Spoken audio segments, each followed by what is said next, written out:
pateica, lai izsauc ātros. Gulēja, acis šitāds. Nu, šoka stāvoklī vēl.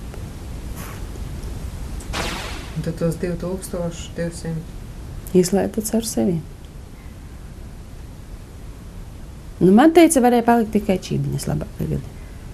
Ka es prasīju, kas tas tāds ir, jo es neaptveru, kas 200 voltus iesit. Nu tā, ir jau sāpīgi, un 2000 es nestādos priekšā, kādas tur sāpes ir bijušas. Artūram paveicies. Pēc tik spēcīga elektrības trieciena viņš ticis cauri ar salīdzinoši nelielām sekām. 3 operācijām, amputētu kājas pirkstu, pārstādītu ādu un rētām. Tās ir acīm redzamās sekas, bet šoks, ar ko viņš samaksāja par ziņkāri, ir neaizmirstams. Viss patīk darīt, apskatīt. Nu, tagad vairāk ne. Tagad man nepārāk patīk visu apskatīt. Vairāks negribu. Man jau paskatoties vienu uz tiem transformatoriem slikti metās. Pusauģi elektrotraumas visbiežāk gūst ielienot transformatoru apakšstacijās, lietojot bojātas elektroierīces vai tuvojoties elektrības vadiem, laižot pūķi vai kāpjot kokos. Visos gadījumos sekas var būt traģiskas. Pieskaroties elektrolīnijas vadām, jeb kaut kādai, teiksim, elektroietais, jeb ierīces daļai, mēs kļūstam par šīs sistēmas, elektropārvades sistēmas sastāvdaļa. Mēs ieslēdzamies ķēdē, caur mūsu ķermeni plūst elektriskā strāva, kura bojā, pie tam neatgriezt bojā audas. Un bojājuma apjoms ir atkarīgs no tā, cik liela strāva plūst caur mūsu ķermenim. Bet tas traumas ir dramatisks, ja cilvēks neiet bojā uz vietas, jā, tad tas ir augstspriegums. Tas tāpatās kā augstsprieguma vadi. Nu, ir bijuši arī nelaimes gadījumi, ka, teiksim, augstsprieguma vadi kaut kur ir lejā zālē, jā, kaut kādu iemeslu dēļ tie ir bojāti bijuši un uzkāpts virsū, bet tad tā trauma kājai, jo elektroapdeguma praktiski viss beidzās ar amputācijām augstsprieguma. Tad ir locekļu zaudēšana. Arī šo zēnu sauc Artūrs, un arī viņš kādu dienu nonāca nelaimē. Nejauši pagalmā daudzoties ar sētas puikām. Kad Artūrs uzkāpa kokām, viņš pamanīja, ka līdzās zaram stiepjas elektrības vadi. Viņu pārņēma kārdinājums pastiept roku un pieskarties tiem. Man sāk tā. Es tā redzu un attēls kā raustās.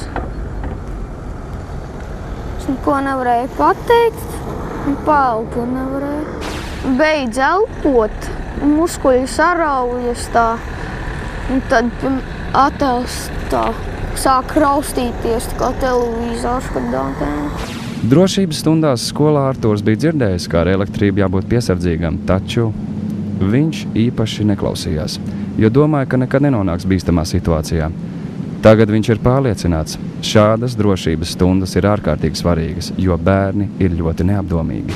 Man liekas, ka tā ir ziņkāra.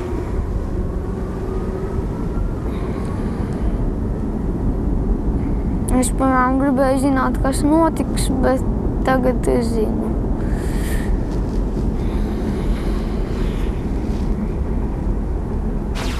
Jā, es tikai arī nemaz negribu atcerēties neko. Bet atceros vienalga.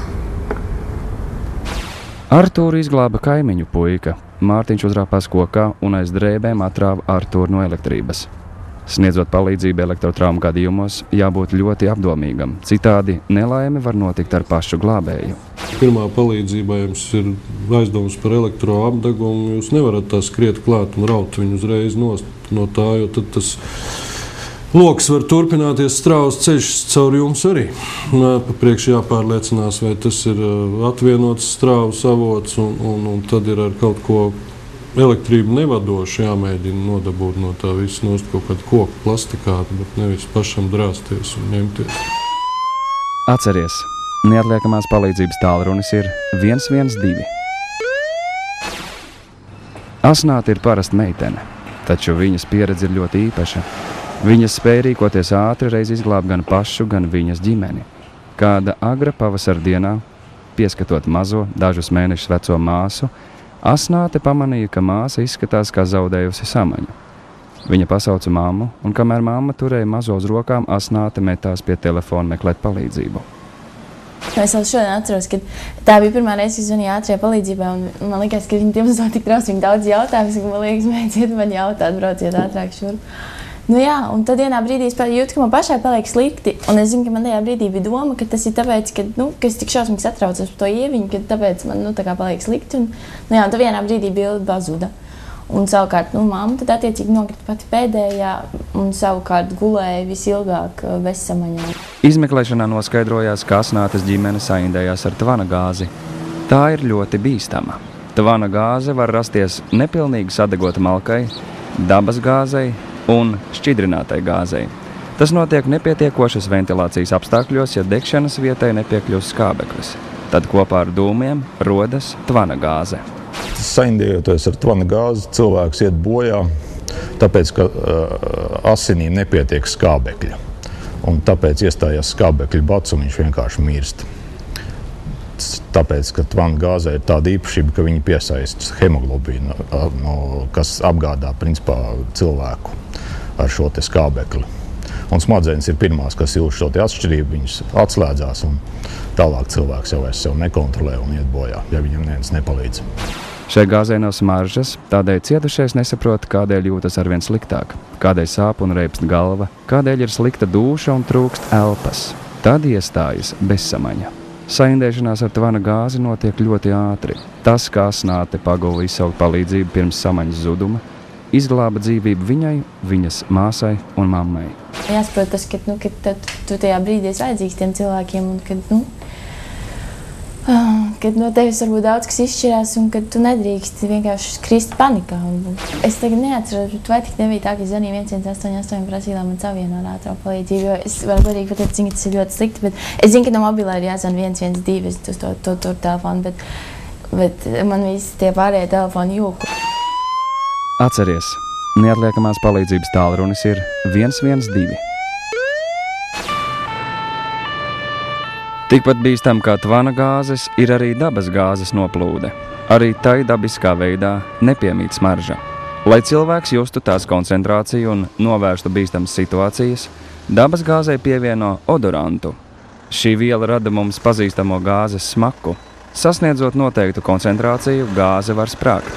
Tādēļ jūtot gāzes smaku, tūlīt ziņojiet par to gāzes avārijas dienestam 04 vai glābšanas dienestam 112. Gāzes avārijas dienests 04, lūdzu. Es jūtu gāzes smaku virtuvē. Kad lietojat gāzes plīti vai tad, kad to nelietojat? Kad nelietoju. Un kad aizverat krānu, jūs arī jūtat gāzes smaku? Jā. Tādā gadījumā aizveriet visus krānus, nelietojiet gāzes iekārtu, atveriet logus un vēdiniet telpas. Nelietojiet arī elektriskās iekārtas. Nesmēķējiet un nelietojiet atklātu uguni. Latvijas gāzes avārijas dienas darbinieki ir tie cilvēki, kas dodas uz avārijas vietām, lai novērstu gāzes noplūdes. Viņu pieredze liecina, ka bērni neapzinās, kādas sekas var būt vieglprātīgai rīcībai ar gāzi. Bērni atstāti savā vaļā, mēģina gāzi aizdedzināt, viņiem neiznāk kaut kas, viņi pameta visu, viņi spēlējās, sildās, žāvē kaut kādas mantas, veic visādus eksperimentus. Tāda pašdarbība ir ļoti, ļoti bīstama. Pirmais, pats bīstamākais no gāzes viedokļa, kad nav liesmas, ir šī te gāzes koncentrācija, un pēc tam ir sprādziens, kad parādās dzirkstele vai vēl kaut kas. Un otrs, protams, bērns pats var arī iegūt apdegumus kaut kādu uguns iespaidā. Katru dienu Latvijas gāzes avārijas dienests uzklausa vairāk nekā 100 zvanu. Nereti starp īstiem palīdzību meklējumiem atskan vilktus zvani, kad bērni īsinot laiku ar izdomātiem maldiem traucē avārijas dienesta darbu. Šiem draiskuļiem jāapzinās, ka šādi joki var aizkavēt palīdzības sniegšanu tiem, kam tā tiešām vajadzīga. Atceries, neatliekamās palīdzības tālrunis ir 112. Origo ir bumba. Ja jūs pēc pusstundas neatbrauksiet vienkārši viņu savākt, tā jums visiem būs. Sapratāt? Šī meitene domāja, ka pajoko. Tagad viņu meklē policija un izmeklētāji. Lūk, kādas sekas bija jokam par viltus spridzekli. Šī zvana dēļ policija no stacijas evakuēja tūkstošiem cilvēku. Tā arī nenotika iecerētais baleta festivāla atklāšanas koncerta stacijā. Slēdza veikalus, cilvēki kavēja vilcienus. Vismaz katru otro viltus brīdinājumu par spridzekļiem policija atklāja. Tehniskais nodrošinājums ļauj ar vien ātrāk noteikt zvanītāju atrašanās vietu. Šie bērni bieži vien neapzinās, kādas būs tam sekas, ja, jo šajos gadījumos tiek evakuēts tirdzniecības centrs, tiek apturēta visa vilciena kustība uz kādu noteiktu laiku, kamēr šajos objektos tiek veikts pārbaudas. Un bez tam par šādām darbībām ir paredzēta arī krimināla atbildība. Un tā krimināla atbildība ir diezgan barga. Tā varētu būt brīvības atņemšana līdz 5 gadiem, vai piespiedu darbi, vai arests, vai arī naudas sods līdz 100 minimālajām mēneša algām. Visas bērnu rotaļas uz dzelzceļa ir ļoti bīstamas. Arī ziņkāri uzzināt, kāds izskatās akmens vai pudeles korķis, kad tam pāri po nebeidzami garš vilciena sastāvs. Var notikt avārija ļoti smaga. Vilciens var noiet no sliedēm ar visām tālāk ejošajām sekām. Jo